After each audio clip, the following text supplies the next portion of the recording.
diary. I know. Don't look at me like that. She deserved it, didn't she? She had it coming. 934 days, 8 hours, 23 turns and counting. I don't like it here. I don't like art. I don't like team sports. I don't like sitting next to Mary Pissy-Pants Flange at breakfast. She talks too much. I don't like any of my lessons. Apart from chemistry. That's been useful, hasn't it? So why can't they just leave me alone? Which is why she had to go.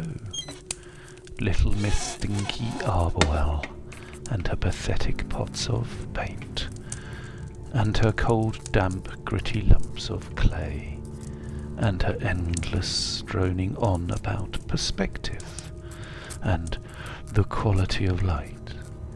She wouldn't shut up. Such a waste of time. So now she's up there, with the great sexless Tonge.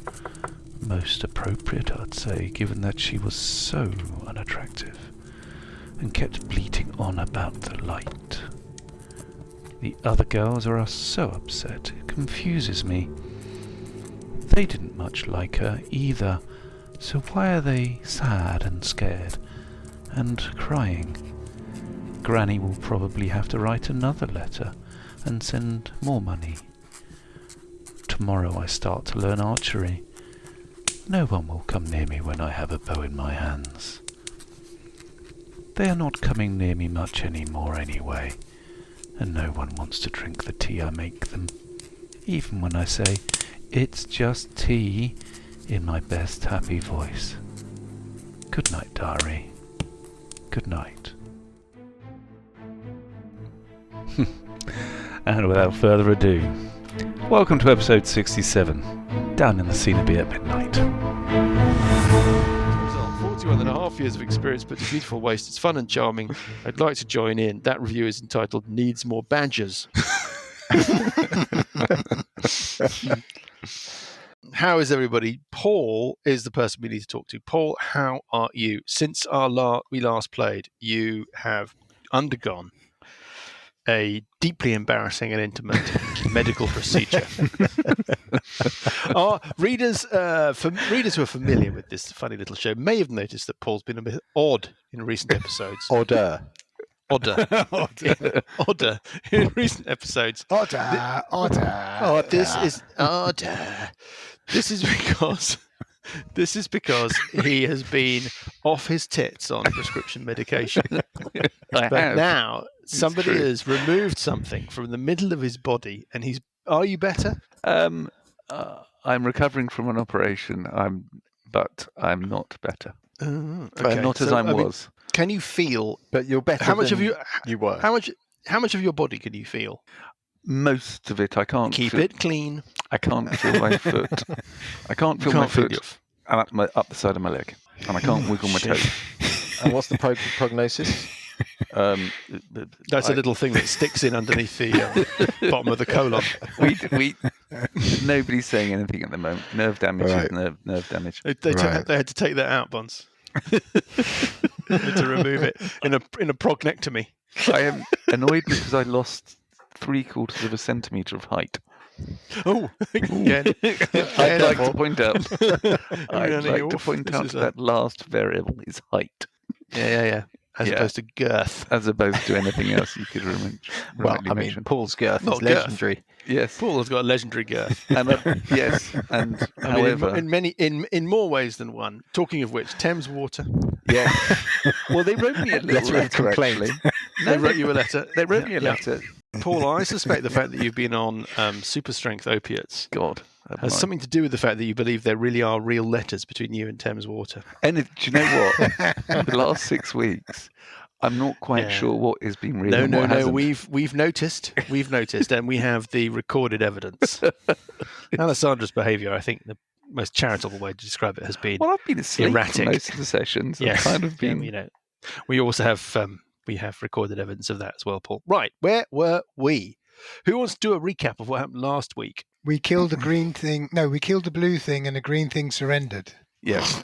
And the crowd went wild. And we got a bully special prize, and that will do. some You money. did literally a bully special prize. 2,000 gold pieces, and we went up a level. You went up a level. Why don't we get into that first? Oh, you're winched down into the understructure of the arena as victors. Yeah, and you're walked back to the Coenoby where the other competitors, the remaining competitors, are preparing themselves for their bouts, which we can, worry about the admin of that later.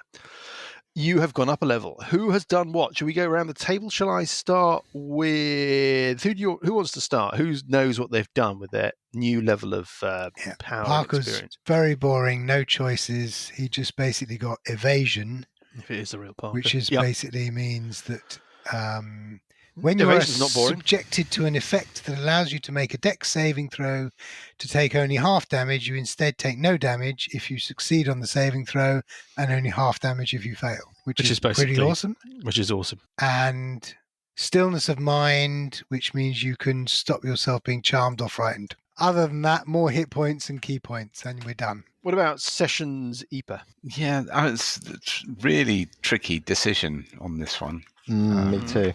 About what? Spells?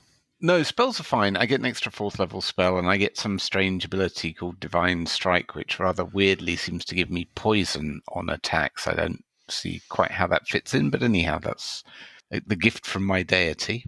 Okay. But the key thing, obviously, is the ability score improvement or feat. And this, I really want the extra spell DC by taking some more wisdom, but I also really want the extra hit points from taking tough as a feat. No, go for spell DC. That's what You would say that, but yeah. No, that's what I actually decided to do in the end. The extra hit points would have been quite amusing. I think I would have had nearly 100. How often, I know it's an interesting question, is how often do you get close to the hit point differential, as it were, that you would have earned with the tough feat in terms of when you're in trouble? Not that often, whereas that saving throw DC, that the rubber hits the road, what, 1 round in 2 or 3? Well, it's also the saves for the spells, so like the that's what I mean. Yeah, crushing coin is harder to avoid. Yeah, so exactly. That happens you get the benefit of that all the time, whereas you go head towards that little hit point buffer not that often. I would agree. That's the wise decision. What about Burple Elpish? Well, Burple has a similar problem to Sessions in that basically I could take Medium Armor Master, which basically means that my stealth checks aren't at disadvantage anymore, which is quite neat. And then there's a paragraph I don't understand. When you wear medium armor, you can add 3 rather than 2 to your AC if you have a dexterity of 16 or higher. So does that mean, is that when... I think it means that the bonus, isn't it limited to +2 and it's now limited to +3? Medium armor, though, is that all the same? Okay, I suppose it is. No, there's a dexterity limit on the armor, isn't it? So there's similar to Graham. I thought I kind of need to boost my spell DC, but the temptation of taking mobile as a feat is just too much to resist. Or just tell me about mobile. Well, mobile is basically spring attack, so you don't provoke an attack of opportunity when you hit someone in melee. So it's spring attack basically, and you get an extra 10 on your movement. Oh, hello! And when you use the dash action, difficult terrain doesn't cost you extra movement. I can hear Paul crossing stuff out. Okay, and then I get another 4th level spell. I wasn't sure whether. So you pick mobile. I picked mobile. Yeah. Okay. And I wasn't sure whether to see. The other thing was to boost my strength. If I boost my strength by 1 point, so there are some feats that do that, then I get an extra point of damage and a point to hit. But I think on balance, being able to zip into combat and do the big hit with the extra bardic inspiration points, psychic base. So I'm going to basically take mobile, and then as a 4th level spell, Graham, do you think another dimension door would be useful? You've got it as well. You've got it already, haven't you? Yeah. So you can take 1 extra. So if I have it as well, we can basically move 4 people. Yeah. And we get 2 4th level spells. I get Yes. 2 4th level spells a day. Now I can cast Polymorph at least once a combat and Well, still have I also get Dimension Dwarf. Polymorph. The other one I shouldn't be chipping in this stuff as Friend Guy Storyteller, but if one person was in a bag of holding. Yes. Have we got a bag of holding? Yeah. Yeah, we do. So yeah, we could do that. Then you've got everybody, right? There's also one person in a bag of holding. That means there's 4 of you, and then 2-dimension doors. Yeah, it's quite tempting, isn't it? I don't support it, but there's also greater invisibility. You see. Nice. Hello. Greater Basically, invisibility really is a thing. God, Yeah. there's 8. Oh, I don't like this level progression. and also I'm going to swap out a spell.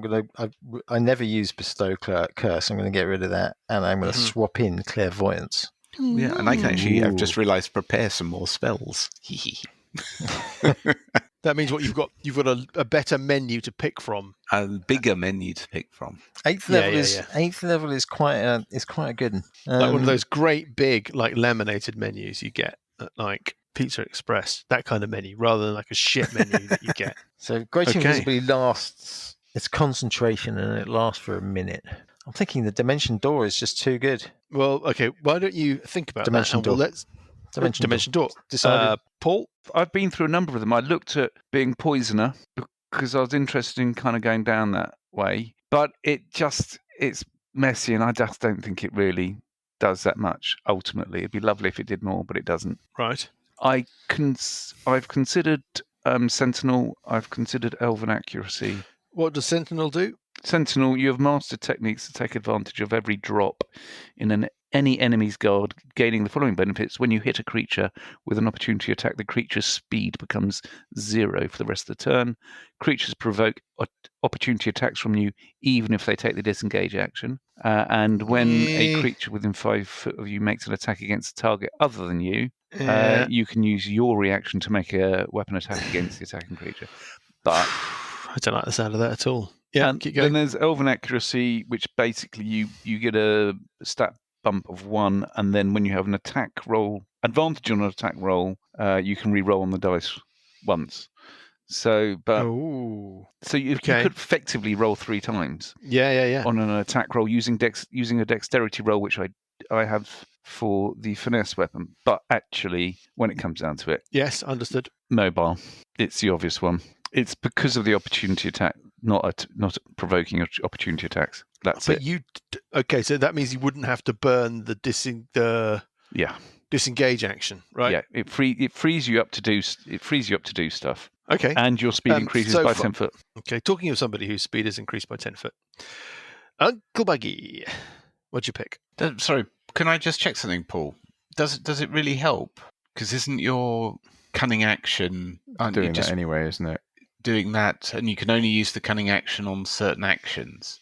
What can you use it on? Disengage, Dash, disengage, hide. dash, disengage, hide. So you would be able to double. You would be able to, and you can split your move, right? So you could take a move action, then take your cunning action as the dash action, and use half of that movement to get to the target. Smack the target. Yes. Mm-hmm. Use the remainder of your... Basically, at the moment, what happens is that you can only move half your move up to a target. We're trying to replicate Spring Attack. Sorry, readers.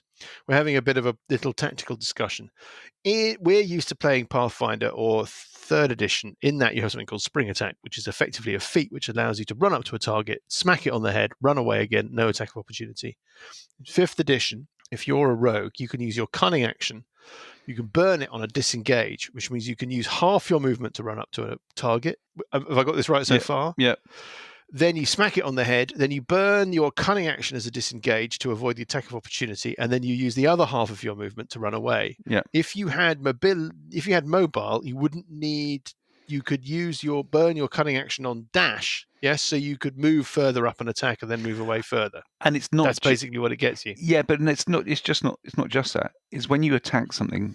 When you melee attack something, you don't provoke attacks of opportunity. So you can be standing toe to toe, attack it, and then go. Oh, actually, I want to go away now, and that doesn't provoke. Yeah, but that's what the disengage, the cunning action. Yeah, you'd be able to burn. You'd be able to burn your cunning action. And disengage also, to do that. remember that the sneak attack. It basically means that you could turn the cunning action that you burn as a disengage, you can turn it into a dash. And also remember that my second attack with the crossbow also is a bonus action, so it's allowing a further attack into because normally it's a decision to make.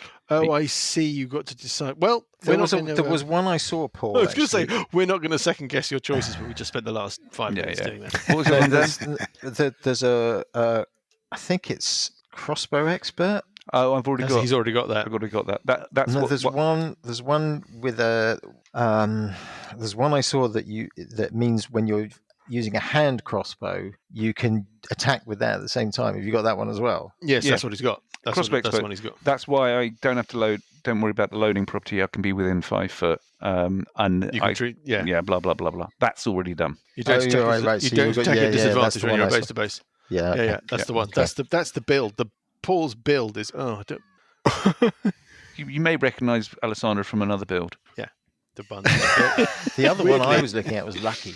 Weirdly, it's a build of a rogue an assassin rogue that I made and gave to Nico. Yes, never got to run myself, and then Paul, when he was putting Alessandra together, was like, basically went, how did you make that thing that Nico had? That was Wonky Hoover barracks. Who I never actually got to run. Yeah. Do we take a short rest or a long rest? Well, you're free to do what you want. You're winched back down into the understructure. We want Garth South Portal. Garth South Portal to tell us what Eligos said. Hang on, I haven't done me yet. Oh, God. Oh. Uncle Buggy. Whoops. You still with us? The head of the band. I didn't fall asleep. The head of the band. What instrument do you play? Catman. Because I've multi-classed, I don't get a stat bump. So I'm a 5th level barbarian, 3rd level cleric. So I won't get stat bump till the next level of cleric. Yes. Which is annoying. All I get is some extra spells. So I get 2nd level spells now. Oh. 2 of those are domain spells, Tempest, so they're Gust of Wind and Shatter. And then my other spell is Spiritual Weapon. So basically I'm going to cast that Spiritual Weapon, have that attacking at the same time. So I'm raging. Yes. And the only other thing I'd like to point out is... This sounds pompous. Yes, sounds pompous. I'll have you know. Well, it's a mistake. For some reason, I don't know why I got it in my head that Lightfoot hobbits get another 5 foot movement. I don't know where I got that from. We've all noticed that. It's one of those mysteries. I just no idea where I got that from. Anyway, so I don't have that. I just have the 10 foot extra movement as a barbarian with medium armor, and then I've also got my boots of speed, so I'm moving 70 foot. You think you know somebody? He was at my wedding. I actually went to school with him. You grow up with somebody, right? You know, you think you know them, and then it turns out everything. I've known Johnny since I was 8. I had it in my head, and I was modifying Hero Lab to add the extra 5 foot because I thought it was wrong. I mean, that's 43 years ago. Oh, dear me. Failed to surprise me. How many years of experience in D&D? Craig. I've just been living a lie. A lot. So disappointing. Anyway. Yeah. Well, by the time this episode comes out, maybe 43. Oh, my God. Yes, you're in the Coenoby. You can take a long rest. You can do whatever you like. The other competitors around you, they're full of kind of felicitations, congratulations on your win. The next competitors are getting ready for their bout. They are Slobber, who are the 3 feral gnolls. Noel Gallagher, Noel Fielding, and Noel Gay Television Productions. And the Lost and the Damned, who have not emerged from their cabin. And you've never seen any of the Lost of the Damned. They're just cloaked, shadowy figures. Every now and again, you see a bit of tentacle point out from underneath a cloak or whatever. Or out of a sleeve. They never seem to eat anything. They never talk to anybody, interact with anybody. Anyway, they're still in their cabin. After them, it's going to be the Chromatics, who are the Dragonborn gang, against the Harrowing Horde, who are the tooled-up farmers from the Styx. And then after that, and there's more bouts this afternoon after lunch. You are free to do what you want. Garth South Portal is escorted down. Talabir joins you with Garth. Garth, hi guys, well done. And you get there's a little. Well, Telebir is talking to the other competitors and getting them organised to go up to the arena. Garth comes over, a little bit of a furtive glance, as we agreed, and he hands over the bag of money because you've agreed that you're going to take 100%. Yep. Nice. Yep. I've been to see Eligos. She's very interested. I could keep my voice down. She's very interested in what you found. She's very keen that you find out as much more as you can. If they really are using the scrolls, if they really have used the scrolls to summon this thing, you've somehow got to destroy it before it gets out into the city. Got lots of furtive glances over his shoulder. He kind of ushers you as subtly as he can away from the main crowd of people, away from the tables outside the refectory. Yep. Outside the kitchens, which is where people are kind of congregating naturally, and he kind of tries to steer you away, and so that you're not overheard. Okay. Yeah. So when do you think you can find out any more? Well, now. You have to be careful. So orders to engage. It's about 9:30 in the morning. That bout. I mean, the fight only took a few minutes. So we've got nothing. So we've got nothing to do for the rest of the day and overnight. Yeah. That's right. You don't know when your bout would be tomorrow because that's all of those But schedules. it's certainly not today. No. It will So be we've at got the ages. earliest. There are 8 fights today. Yeah. Tomorrow there will only be 4 fights. And until all of the fights are resolved, they won't draw the next round. Right. So they won't be scheduling. So you'll find all of this stuff out probably this evening. The last bout today is at 5 p.m. That is the Newell Mountain Massacre, who are the favourites, against Behold the Great Eye, who are the acolytes of Tonge, the Eye of Wisdom. So until that bout is complete, there is no schedule. Oh, ages. I mean, that's effectively the next 6 months of playing sorted until we next have a bout. Yes and no. If you want to take a long rest, that's going to take you through, let's say it's 9:30, that's going to take you through to 5:30 this afternoon, which will be after that, or just after that last bout. The other thing to bear in mind is that certainly at the moment, during the day anyway, the understructure, that is the main kind of service tunnels and so forth, directly under the arena, are quite well patrolled and well lit and busy. What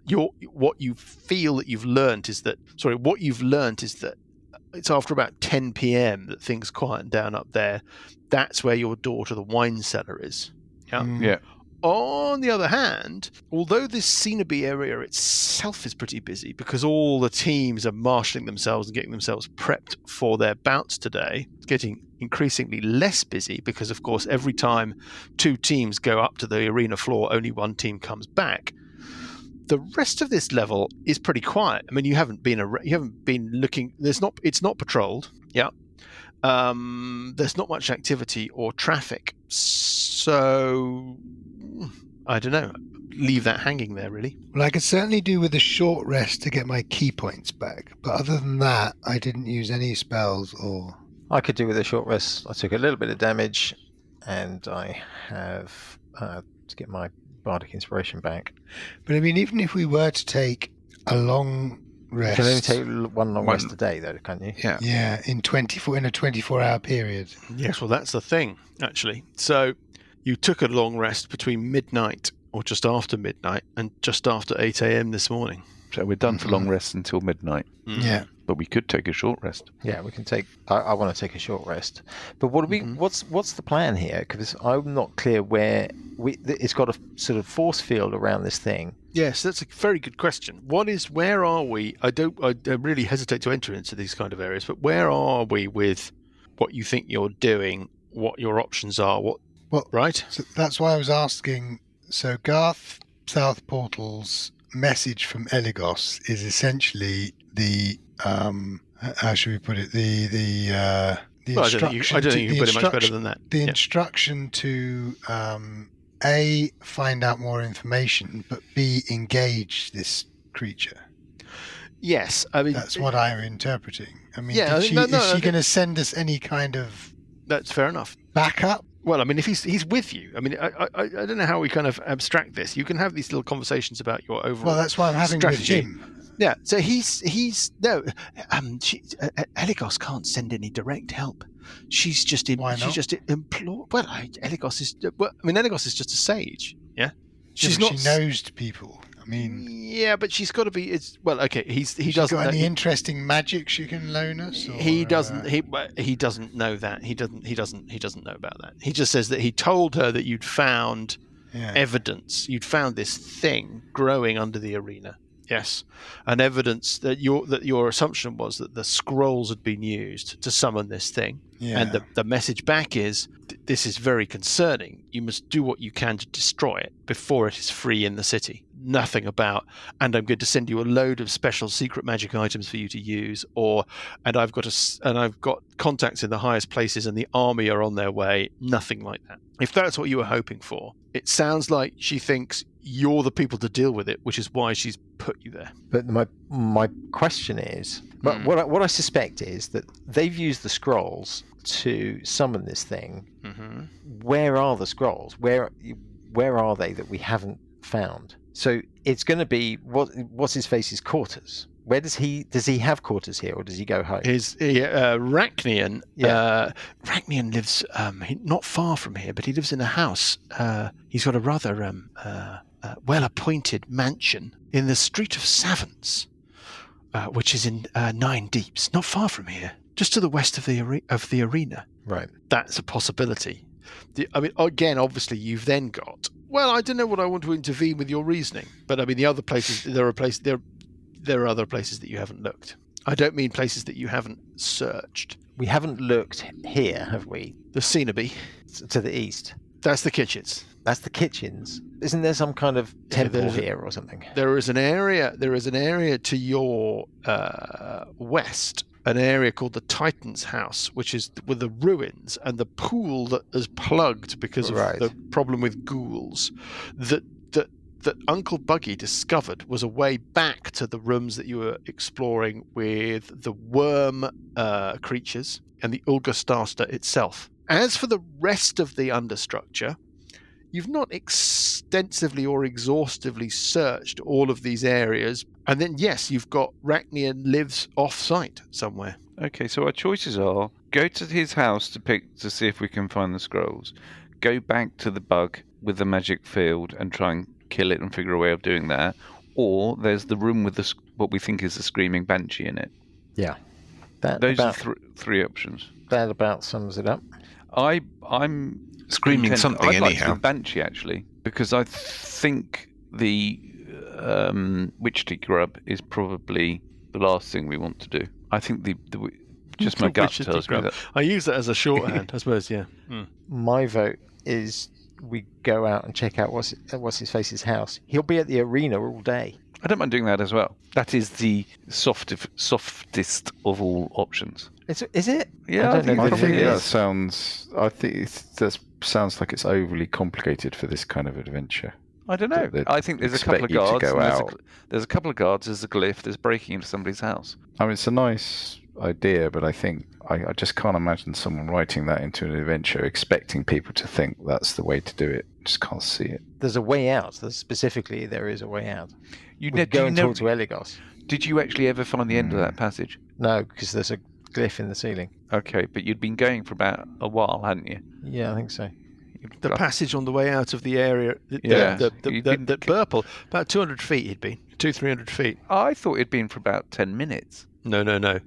What you're confusing in your mind, Paul, is how long you waited around for the guards to relax when they'd heard something but hadn't found Burple or any of you, when you were all frozen to the spot. Right. The whole thing could have actually been a dream.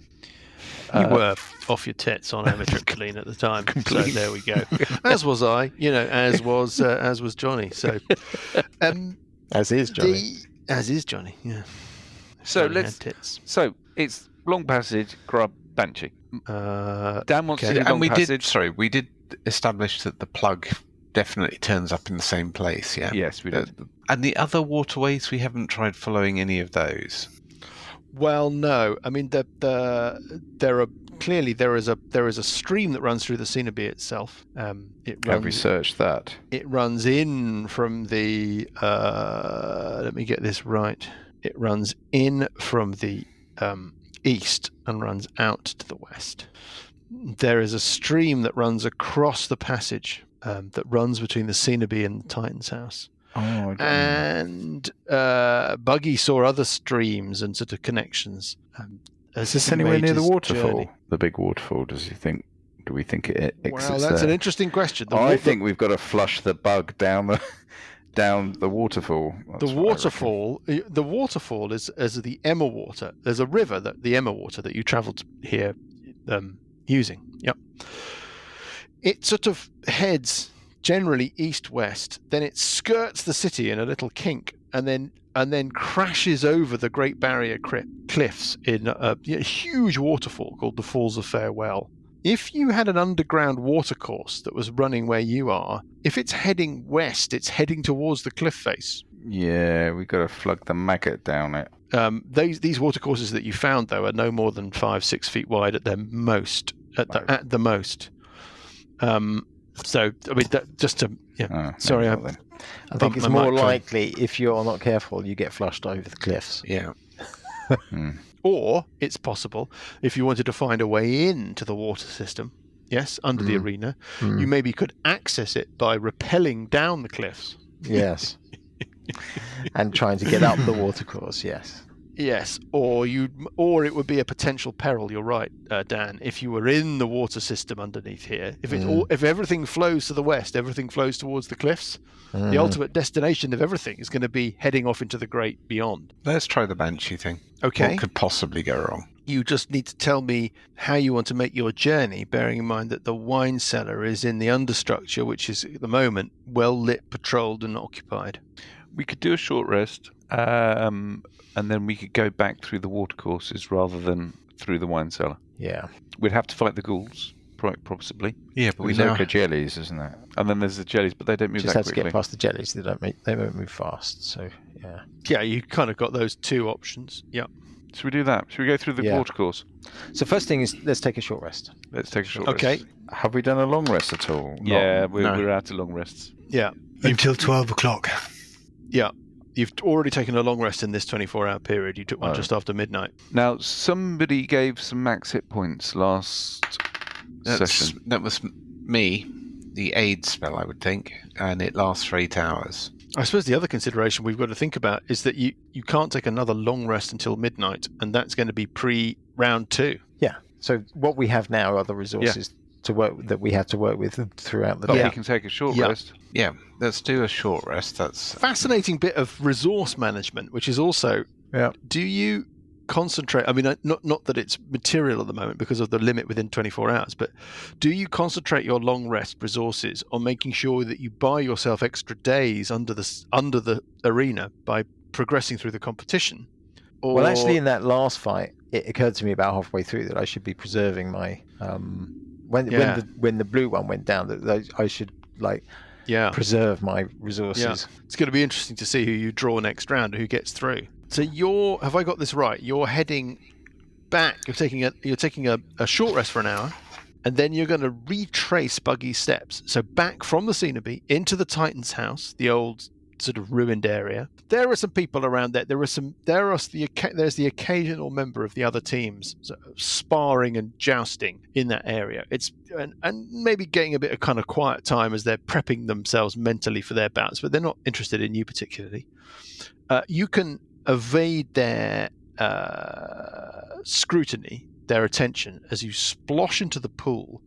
Then you've got a bit of breath holding to do as you follow Uncle Buggy up the watercourse from we're going to call it the Ghoul Pool. Yeah. So from the Ghoul Pool, you can follow Buggy through upstream, against the stream rather, against the flow. It takes you to another pool that he had to be very circumspect about, and you do too, because as you traverse it, you can smell ghoul stench coming from a passage that leads off it. Yep. It's also wormy ghoul stench, isn't it? Well, extra flavourful. Buggy on his way through, he came out into a pool about halfway along his journey, and ghouls rushed up towards him, but he just ducked back into the water and carried on going. You go out the other side of that pool, and life becomes a bit easier. You're in a water course that runs. Again, you're heading. You now think north, so you're not heading towards the cliffs or towards any danger. And the watercourse is such that you can keep your heads above the surface of the water. That watercourse runs for a very long way. I mean, 200, 300, 400 feet. It meanders through the rock. There's a point at which you get a couple of options that Buggy did not explore, to go off to the left or the right on this meandering waterway. Yep. The two options, though, would involve submerging and swimming, holding your breath. And you emerge eventually into this large, low cavern full of refuse and debris and whatever. And this is where you encountered the ochre jellies.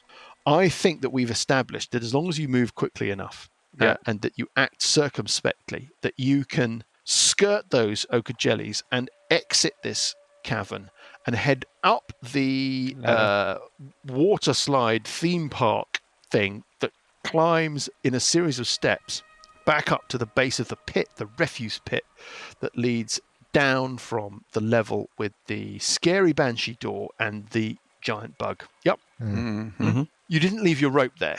So somebody is going to have to climb. How or high somebody's is it? going to have to fly. It's a 15-foot. Let's call I it can jump. It's okay. I was going to say. I think if somebody holds you up, you can jump.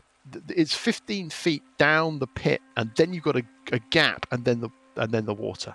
Yeah. So let's say that we're not going to overthink this. Yeah, I think Buggy can be kind of lifted up a little bit, and he can spring up and grab onto the edge of this the pit. Yeah. To be honest, I need a 10-foot run up before I can jump 15 feet. Well, okay. Well, let's okay. Well, we can zip through this. So you've got to the bottom of this pit. You're standing about kind of up midway between knee and waist in this flowing water. Somebody would need to climb up this thing unless you've got some way of flying or doing whatever. I've got a +5 on my climb check, on my athletics check. So shall I just give that a go? I might as well. Yeah. Give it a shot. Yep. I roll a 16. You're on a 6, so that's a 21. No, that's total of 16. Total of 16. You find it. You can't get a purchase. It's so slippery, the wall of this pit, that you're struggling to climb. Can you give me a perception check? Yeah, I'll give you a perception check. Actually, you don't need to make a perception check. It's an obvious thing. When you were last here, there was a lantern that was lit above this pit. It's not lit anymore. So it's dark as you're looking up. The only light is any light that you're carrying with you, or the only thing that you can see is from that or your dark vision. Okay. Yep. I'm just checking my inventory to see if I've got anything that would help me climb. I cast guidance on you, Paul. What does that do? You can add a D4 to an ability check, so your climb check. Okay. Okay, So- thank you for that. You want to give it another go? If I try again, then it's not going to work because I got a 9, so it'll be less than what I had previously, which is rubbish. Well, there we are. You're at a bit of an impasse. You've got Alessandra at the bottom of this pit, and there's no sound or anything from above you. It's dark above you. Is No it sound of because the anything moving walls about. are the walls sheer, or is it because they're wet or slimy? They're slimy. They're sheer and slippery. And we've only got to do 15 foot. Yeah. Well, why don't we start just standing on each other's shoulders? Yeah, you can do that. So, let's start with Buggy at the bottom. Nobody's going to stand on the dwarf shoulders. I'm going to stand on the shoulders of a halfling. Nobody tosses a dwarf, except I'm The a hobbit. opposite of standing on the shoulders of giants. Yeah. Okay. Yeah. So, what are you going to do? What are you going to do? How's it going to work? I'm going to try climbing. You're going Who's to gonna try climbing. Burple? Okay, give it a shot. Purple. What's Well, the what chances? purple- What? Purple, why didn't you stand on my shoulders first? Then you've got less foot distance to go. Yeah, is it? What is it? Athletics, acrobatics? What is it? It's an athletics check to climb, and it's an athletics it's an athletics check for Alessandra to support you effectively. If Alessandra doesn't support you effectively, she's I not have to really make much 2 help. rolls. A roll from Alessandra. I've got a DC in mind, in order to form herself into a stable platform for you to start your climb from. Well, let's not bother. No, I okay. So rolled- Alessandra, I rolled you an climb onto 8. Alessandra's shoulders, and she's Oh, just it's wobbling falls all over the place. So I'll get down and I'll climb myself. Okay. I'll have a go at climbing myself. Yeah. Getting Oh, A 21. A 21, which is enough. It's slippery, it's difficult, but you can climb up. Your move is 6, right? my move is 40. 40. Okay, so you can make it. You can get a hand over the slippery rim of the pit. You can. Yeah, no, I'm not. I can't. I haven't got Please the don't. energy for whatever. Bearing in mind No. I've got dark vision. That's what she said. Yeah, and you can see. Let's unfurl the other map and put you on it. Yep. Yeah. You appear, Burple. Yeah, I appear brilliantly. It's dark. There's no sound. Give me a perception check, actually. Getting. No, there's no sound. You can't hear anything. You can't even hear. I mean, there was never really any sound from this weird wormy chamber. You can't hear the sound of any distant screaming, but then you couldn't really hear anything through that door to your south until, I mean, Alessandra heard something when she really kind of stood there and concentrated right at the door. So you've got a passageway. Your dark vision reveals a passageway heading south from where you are into the chamber where you fought the wormy ghouls. You know that off to your left would be the door to the staircase back up to the wine cellar. And then that passageway continues south down towards the scary door. We're just going to refer to it as the scary door, yeah? Okay, sounds good. Have you got a rope on you? Have I got a rope on me? No, you gave it to yes, Alessandra. of course I do. No, of course I do. Yeah, so I'll drop my rope down. Yes. Hold on to one end of it. Yeah, well, tie it around something. There was the lantern. Is that still not lit? But The it's lantern's still there. not lit. Yes, you used the lantern chain, the So I tied my fixture. rope to last time. Yeah, before. So yeah, you know it'll bear the weight of at least one person, maybe two. Yeah. And up the others come. We don't think we need to kind of we can hand wave this, right? I mean, you're going to succeed or fail. It doesn't matter. It's not a difficult climb check. So you can assemble. Avengers assemble at the top of this pit. Parker, Buggy, Sessions, Alessandra, and Burple. Now, what would you like to do? Alessandra's going to go on ahead to scout, and You're going to try to be quiet. Yes, so she's going to Give roll. me a stealth check. She rolls advantage with stealth, so she gets. Why does she roll at advantage? Because she has got boots of elven kind. Okay, cool. Yep. And she gets 13. Boots of the elven. Gross. It's not amazing, but okay. There's no sense where you are that there's any movement So or she's knife. She's come up to junction where can she have a listen? Yeah, there? give me a perception check. Do a perception. Maybe one thing to check. think about, Alessandra, as you go through. Are the ghouls that we slaughtered where we left them, or has something tidied up here? There are no ghouls where you slaughtered them. Ah, Eek. somebody's been here. Well, Right. the lights off. Well, someone And the knows lights we've off. been here as Yeah. well. Get a perception check of 22 for a listen. Okay, you can't hear any sound from where you're standing. So we've All right. we gave ourselves away. Yes. They don't know it's us. They know someone's been down here. Yeah. Speak with dead, they know it's us. I will continue down to the end. To the They door. they were already dead. Yeah, They true. were undead. The door is as it was. As it was. Your recollection is that it's not a recollection. The door is very solid looking, and it looks like it's padded and insulated against sound. Going to put my ear up against it. Yeah, give me a perception check if you want to listen. Rolling a 25. Oh, nice. You can hear again the sound of a sort of screaming, screeching sound that would be very loud were it not for the door. That is your sense. Is there any... You can also hear, maybe, even though the door is super insulated, with a 25, I think it's fair to say that you can hear the sound of movement on the other side of the door as well. Okay. Describe the door. Is there a handle? Is there a lock? You know. There is a lock, and there is a like a latch handle, Mm-hmm. like a turny handle rather than a knob. Yep. The lock looks pretty formidable. There is a jailer's peephole Mm-hmm. with a slidey thing. Yes, that is closed. It was there before. It doesn't seem to have moved. Nothing seems to have moved. There doesn't seem to be. There are no bodies here, and the lantern is off. But there doesn't seem to be any sign of traffic movement. Anything. Everything other. Silence spell? Yeah, I'm just thinking about that myself. You didn't try the door last time you came, so could be locked, could not be. But that lock looks formidable. I'm going to go for the slidey jailer's peephole. So what I want to do is do it very, very gently and as quietly as possible. Right. So what you're going to have to do is, because there's no knob on your side. There's no knob on your side of the hole. Yeah. Dan, please come on. This is a scary program. This is a scary moment. We're trying to keep some kind of atmosphere rolling here. Yeah. There's no knob. You said knob.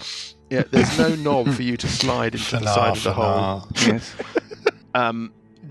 You'd have to therefore gently open the hole with your fingers. Can I buggy move up? Yeah, Buggy can kind of join Alessandra. Buggy will move up to the junction and just go around the corner where it splits off. That's all. Not actually join Alessandra, but just sort of hide round the corner from where Alessandra is. Back up. Yeah. So we need to spend 10 minutes casting silence as a ritual spell. Yeah. If we did it kind of here, it would block anything coming through from this side. Yeah, if you want. We could But do Alessandra would still be able to hear. I don't know. It depends. I feel a little uncomfortable not being able to hear anything. I'd feel comfortable not hearing the sounds of the. Yeah, but screaming. I'd feel comfortable. Let me rephrase that. I'd be comfortable if Alessandra could hear, and we're all safe behind or in the silence. Yeah, so what would Alessandra think? Alessandra will think that she will block her ears with. You're having this conversation, I presume, between yourselves in this corridor, right? Yeah, up at the back using up hand well. signals, obviously. Yeah. all the Okay, so let's center it. Pre-worked out on code. Okay. Sessions full sign language. Sessions can see those hand signals because he's got Sessions a light spell or a torch or something. Because I have got glowing hands. It's dark. Only Sessions can see. Okay, so Sessions will obviously cast a light pebble. A light pebble. Yeah. Cast a light spell on a pebble. Yeah. Cast a light spell on a pebble, which he will occasionally reveal so he can shuffle his way down to confer. Oh, look, I seem to have a light source now. I'll also do a light pebble on a spell. And then, I think probably centering the silent spell about here, as Alessandra's plans to block her ears. Yep. It's not a bad thing to do. Spend 10 minutes, do a quick cast of it. Then Sessions will, stand back there. Step back. Your safety. Okay, yeah. I'm moving back a bit. An awful lot of. Okay, Well, right. I just want to be in the silence. I'm also activating my boots of speed, by the way. Right, Alessandra, you got dark vision. Yeah. You've got courage. You've got your friends quite a long way behind you. You've got wax in the ears, and You've got wax in your ears. And what you're going to do is. Is that wax on your character sheet? Yeah. Asking for a friend. Yeah. Let's have a look. Audit. And now you're going to. The jailer's hole. Is it a matter of slidiness? Mm-hmm. So is it like a It's a sliding aperture that you would have to put your fingers against. Slide, yes. And without anywhere to gain purchase, you'd have to sort of exert enough sort of forward and lateral pressure to slide it open. It's not designed to be opened from your side, is my point. Oh, I see.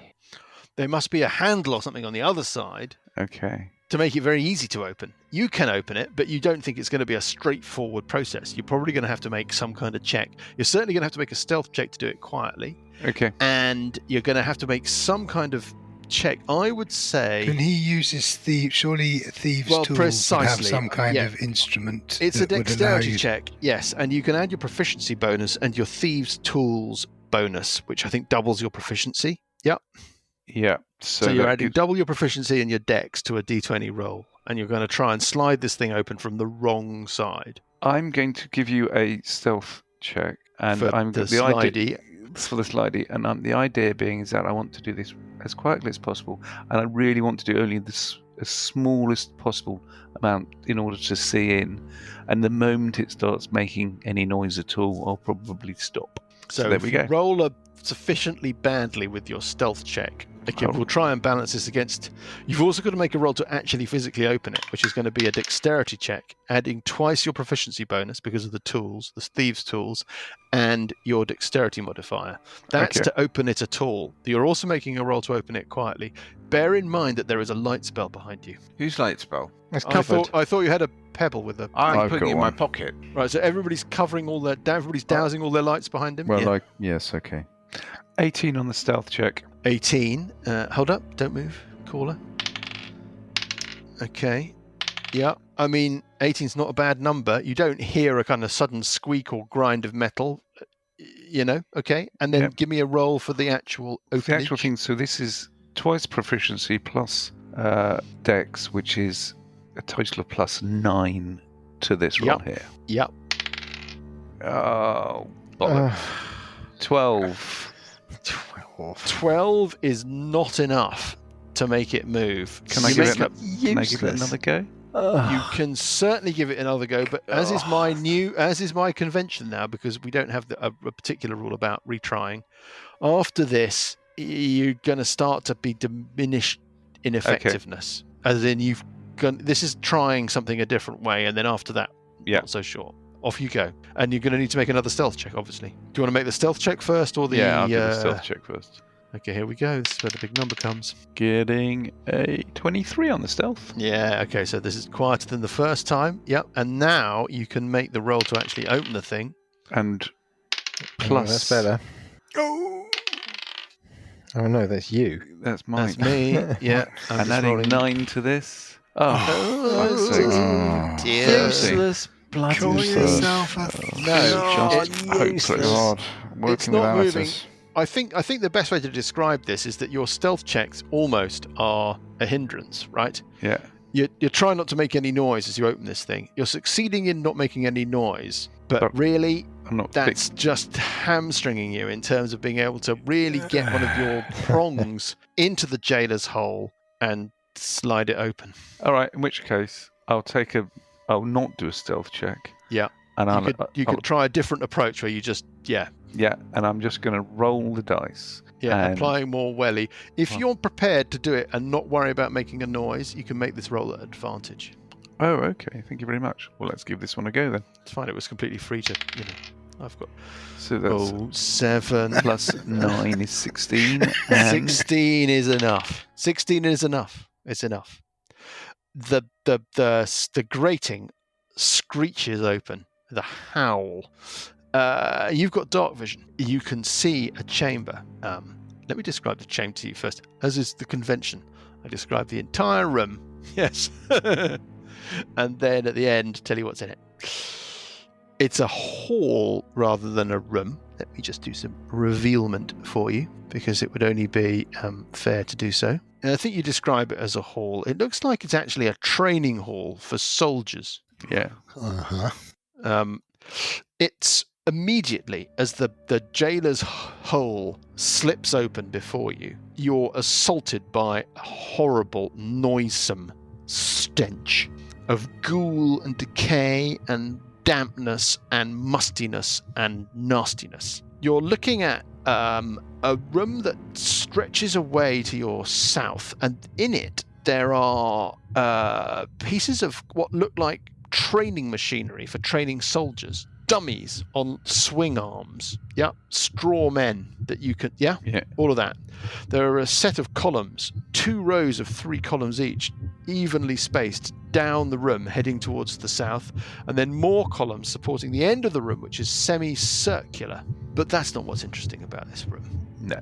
Alessandra. The first thing that is interesting about this room is that there are, as so far as you can see, at least at first glance, 5 cadaverous humanoids Zombies that resemble the worm ghoul zombies from before. Okay. And as you screech the jailer's hole open, their heads whip round and look at you. Yep.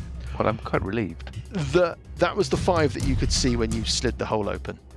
Almost immediately afterwards, you realise that there's one right up next to you against the door, and you see the latch. You see the handle of the door tip down in front of your very eyes, and the door starts to swing open away from you. There's obviously one just on the other side of the door opening the door. Yeah. And then lurching out from among the others, concealed in the shadows at the back of the chamber, and now just stumbling towards you as the door opens, there is a 7th figure. It looks a little bit like the other cadavers. The skull has got remnants of skin and flesh, sort of precariously clinging to it, green and rotting. It starts to stagger amongst its fellows towards you. And as it does so, it basically opens its head up like a giant mouth. Right? It hinges at the ear, and the whole jaw and head just opens. And this enormous tongue kind of sploobles out towards you. It's got huge teeth everywhere. It screeches at you, this scream that cuts you to your very soul. And we will find out about the effect of this horrible scream and about its horrible, wiggly, it seems to me very extensive tongue, and just how fast it moves in around next week. Run away! Whose idea was Whose this idea anyway? was it to do the This good? wasn't my idea. Dan, this is all yours. Yes, it was. This was your idea. Don't blame me. The Billowing Hilltop podcast is a Billowing Hilltop production.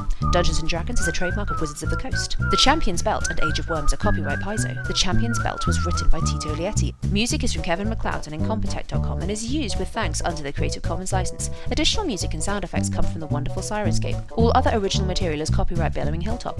Role-playing games are all about getting people together, and we use Roll20 as our tabletop, the perfect place to host your game, and Discord to host our chat. Thanks for listening!